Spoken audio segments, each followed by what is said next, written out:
जय श्री राधे दोस्तों। स्वागत है आपका हमारे चैनल हनुमत भक्ति भाव में। जब घर में ईश्वर का वास होता है तो ये 11 शुभ संकेत मिलने लगते हैं दोस्तों। क्या आप जानना चाहते हैं कि वह शुभ संकेत कौन से हैं? तो आइए शुरू करते हैं। सबसे पहले तो हमारे चैनल हनुमत भक्ति भाव को सब्सक्राइब ज़रूर कर लीजिए ताकि ऐसी वीडियोस आप तक हम रोज़ पहुंचाते रहें। तो दोस्तों ज़रा सोचिए, अगर हर सुबह आपके साथ कुछ अनोखी, कुछ दिव्य घटनाएं घटने लगें, जैसे कोई अदृश्य शक्ति आपको सुकून दे रही हो, तो समझ लीजिए खुद भगवान आपके घर में डेरा डाल चुके हैं। आज की इस वीडियो में हम जानेंगे ऐसे 11 दिव्य संकेत जो बताते हैं कि परमात्मा की कृपा आपके सर पर है और आपके घर की हर दीवार, हर कोना साधारण नहीं पवित्र हो चुकी है। हम में से अधिकतर लोग भगवान को प्रसन्न करने के लिए व्रत करते हैं, पूजा पाठ करते हैं, दीपक जलाते हैं, घंटियां बजाते हैं, आरती करते हैं, मिठाई चढ़ाते हैं ताकि प्रभु की कृपा बनी रहे और जीवन की मुश्किलें आसान हो जाएं। लेकिन एक सवाल, क्या आपने कभी महसूस किया है कि कभी कभी भगवान खुद संकेत देने लगते हैं कि मैं यही हूँ, तेरे पास हूँ?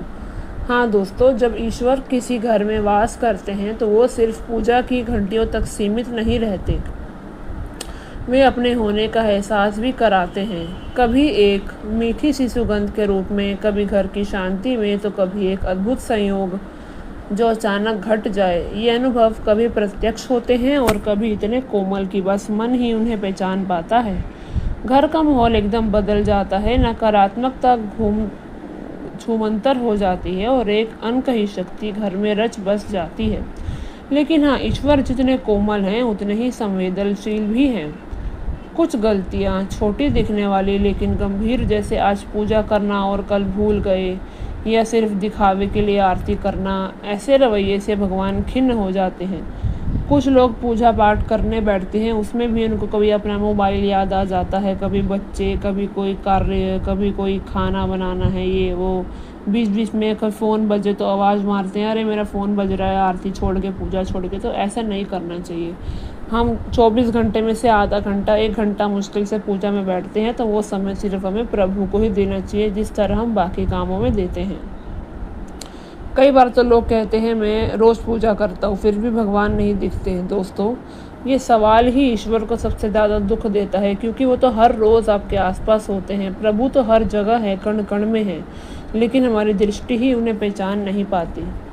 इसलिए आज का वीडियो सिर्फ एक जानकारी नहीं बल्कि ईश्वर के साथ संबंध जोड़ने की एक यात्रा है। हम जानते हैं वो 11 संकेत जो बताते हैं कि आपके घर में भगवान खुद आकर बस गए हैं। लेकिन इससे पहले, अगर आप सच में चाहते हैं कि माँ लक्ष्मी की कृपा आपके जीवन में बनी रहे, तो इस वीडियो को एक प्यारा सा लाइक ज़रूर दें, चैनल को सब्सक्राइब करें और नीचे कमेंट में श्रद्धा से जय माँ लक्ष्मी ज़रूर लिखें, क्योंकि जब श्रद्धा और कर्म एक साथ चलते हैं तो ईश्वर खुद रास्ता बना देते हैं। नंबर 1, ब्रह्म मुहूर्त में नींद का खुलना, भगवान की मीठी पुकार। सोचिए, हर सुबह जब पूरी दुनिया गहरी नींद में हो, आपकी आँख खुद ब खुद ब्रह्म मुहूर्त में खुल जाए। ये किसी जादू से कम नहीं है। ऐसा लगता है जैसे खुद भगवान आपको जगा रहे हों। और अगर इस मीठे वक्त में आपको ऐसा सपना दिखे कि आप मंदिर में पूजा कर रहे हैं या मंत्र जप रहे हैं, तो समझ लीजिए भगवान आपके बेहद करीब हैं, आपकी पुकार को सुन रहे हैं। ये सच में बहुत ही शुभ संकेत है। दूसरा संकेत है दिव्य ध्वनियों का सुनाई देना, कानों में घुलती रूहानी आवाज़ें। कभी कभी ऐसा होता है कि सुबह सुबह, खासकर ब्रह्म मुहूर्त में, अचानक से आपको शंख की पवित्र आवाज़ सुनाई देने लगती है, या कोई मंत्र उच्चारण सुनाई देने लगता है, या फिर दूर से मंदिरों की घंटियों की मधुर धुन आने लगती है। और आसपास देखने पर पता चले कि ऐसा कुछ भी नहीं है, तो सच मानिए, ये आपके कानों को नहीं बल्कि आपकी आत्मा को सुनाई दे रही आवाज़ें हैं। ये सीधा इशारा है कि कोई दिव्य शक्ति आपके आसपास है, आपको आशीर्वाद दे रही है। तीसरा संकेत है अलौकिक सुगंध का अनुभव होना, खुशबू जो रूह को छू जाए। क्या कभी ऐसा हुआ है कि सुबह स्नान करके आप तैयार हुए हैं और अचानक से आपके आसपास एक अनोखी दिव्य खुशबू फैल गई? ना ये किसी परफ्यूम की है, ना अगरबत्ती की, ना किसी इत्र की। और जब आप अपने घर के मंदिर के पास जाते हैं तो ये महक और भी ज़्यादा गहरी हो जाती है। ये कोई मामूली बात नहीं है दोस्तों, ये सीधा सीधा संकेत है कि देवी देवताओं ने आपके घर में वास कर लिया है। चौथा है जानवरों या साधु का आना। ईश्वर के दूत आपके द्वार पर। सोचिए, आप पूजा करने बैठे हों और उसी वक्त कोई प्यारा जानवर, चाहे वो वफादार कुत्ता हो, बिल्ली हो या गाय हो या फिर कोई साधु या भिक्षुक हो, आपके दरवाजे पर आ जाए और ये सिलसिला 1-2 बार नहीं बल्कि हफ्ते में कई बार होने लगे, तो ये कोई इत्तेफाक नहीं है दोस्तों, ये ईश्वर का संकेत है। गाय को तो हम माता का रूप मानते हैं, कुत्ते को भैरव का रूप मानते हैं और साधु को स्वयं भगवान का ही रूप माना गया है। साधु को, संतों को तो धरती का भगवान माना जाता है। ऐसे में भूल कर भी इन्हें अनदेखा या निरादर मत करें। उन्हें प्यार से भोजन दें, पानी पिलाएं। यह तो सच्ची दान है। पैसे का दान एक तरफ, लेकिन भोजन और पानी का दान सबसे बड़ा माना गया है। 5वां है सपनों में भगवान के दर्शन। जब सपने में भगवान के दर्शन या तीर्थ धाम या मंदिर दिखाई लेने लगे तो या भगवान की मूर्तियाँ या उनकी तस्वीरें दिखाई देने लगे, तो ये इस बात का इशारा है कि कोई दैवीय शक्ति आप पर कृपा दृष्टि रखे हुए है। कभी कभी हम किसी बड़े फैसले की ओर बढ़ रहे होते हैं और अचानक कुछ ऐसा होता है कि हम रुक जाते हैं।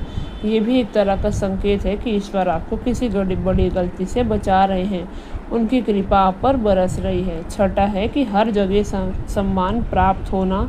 जहाँ जाओ बस सम्मान ही सम्मान। जिन पर भगवान की खास कृपा होती है उनके लिए अमीरी गरीबी कोई मायने नहीं रखती, उन्हें तो हर जगह सम्मान मिलता है। अगर कोई कम मेहनत में भी बड़ी सफलता पा रहा है या संकट से आसानी से बाहर निकल जाता है, तो समझ लीजिए ये भगवान की रहमत है।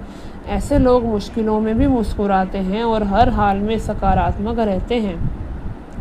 नंबर 7 है उल्लू का दिखाई देना। जब लक्ष्मी माता खुद देती है दस्तक, अगर किसी दिन अचानक आपको उल्लू दिख जाए तो कोई मामूली बात नहीं है दोस्तों, ये बहुत ही शुभ माना गया है। हमारे हिंदू मान्यताओं में उल्लू को माता लक्ष्मी का वाहन कहा गया है और उनका दिखाई न देना इस बात का संकेत है कि जल्द ही लक्ष्मी माता आपके घर में पधारने वाली है, उनकी कृपा आप पर बरसने वाली है। 8वां है खान पान की आदतों में बदलाव। जब पेट नहीं आत्मा तृप्त होती है, जब माँ लक्ष्मी का वास किसी घर में होता है तो वहाँ के लोगों की खाने पीने की आदतों में खुद ही सुधार आ जाता है। उन्हें ज़्यादा खाने की इच्छा नहीं होती, बल्कि थोड़े से भोजन में ही उन्हें संतोष मिल जाता है, तृप्त हो जाते हैं। और इससे भी बड़ी बात है, वह नशे और मांसाहार को छोड़ देते हैं, त्याग देते हैं। ये बदलाव सिर्फ शरीर में नहीं, आत्मा में भी आता है। 9वां है दोस्तों सपनों में झरने और पहाड़ दिखाई देना। किस्मत के दरवाजे खुल रहे हैं। अगर आपको सपने में ऊंचे ऊंचे पहाड़ दिखें और उसमें से कोई खूबसूरत झरना बहता हुआ दिखे और आप उसका पानी पी लें, तो समझ लीजिए आपकी किस्मत अब आपका पूरा साथ देने वाली है। ये आने वाली तरक्की का संकेत है। अगर आप आज आपकी पढ़ाई आपके घर परिवार का सहारा बन रही है तो ये कोई छोटी बात नहीं है, ये आपके ऊपर मेहरबानी है, वरना पढ़े लिखे लोग भी अक्सर भटक जाते हैं। जिसकी सेहत अच्छी रहती है वो भी भगवान का खास बंदा होता है दोस्तों। बीमार शरीर सिर्फ दर्द नहीं देता, जेब भी ढीली कर देता है। और अगर किस्मत से आपको एक अच्छा जीवन साथी मिल गया है जो हर दुख में आपके साथ है, इससे बड़ी खुशकिस्मती और कुछ नहीं, वरना गलत साथी से तो ज़िंदगी बस एक लड़ाई बन जाती है। 10वां है बंदरों का आना, भगवान का आशीर्वाद। पूजा करने के बाद अगर आपको घर में बंदर दिखाई दे, झुंड दिखाई दे, तो सीधा सीधा भगवान की कृपा का संकेत है। वानर को तो स्वयं हनुमान जी का रूप माना गया है दोस्तों। उन्हें भोजन खिलाना चाहिए, कभी भी भगाना नहीं चाहिए। आखिरी है नीलकंठ पक्षी का दिखना। जब भगवान सुनते हैं आपकी हर पुकार, अगर लगातार 3 दिन तक घर से बाहर जाते वक्त आपको नीलकंठ पक्षी दिख जाए, समझ लीजिए भगवान ने आपकी सुन ली है। जल्द ही आपकी कोई बहुत बड़ी मनोकामना पूर्ण होने वाली है। ये सच में एक बहुत ही प्यारा और उम्मीद भरा संकेत है दोस्तों। अगर आपके जीवन में इन 11 में से कोई भी एक संकेत दिखाई दे रहा है तो समझ लीजिए आपके घर में खुद भगवान का वास है। ये संकेत साधारण नहीं होते, ये ईश्वर की मौन भाषा है, जिसके ज़रिए वो कहते हैं कि मैं यहीं हूँ, तेरे साथ हूँ बच्चा, तेरे घर में। लेकिन याद रखिए, ईश्वर को बनाए रखना उतना ही कठिन है जितना उन्हें बुलाना। भक्ति को कभी दिखावा मत बनाइए, पूजा को कभी आलस के हवाले मत कीजिए, क्योंकि भगवान वचन में नहीं भावना में वास करते हैं। भगवान को भूख नहीं लगती, केवल भाव चाहते हैं। आपके मन को अगर ये वीडियो छू लिया है तो एक बार पूरे भाव से जय माँ लक्ष्मी कमेंट में ज़रूर लिखें। यह सिर्फ शब्द नहीं, यह एक आत्मिक आमंत्रण है जिससे ईश्वर फिर लौट के आपके जीवन में आएंगे। वीडियो पसंद आई हो तो लाइक ज़रूर करें। जय श्री राधे।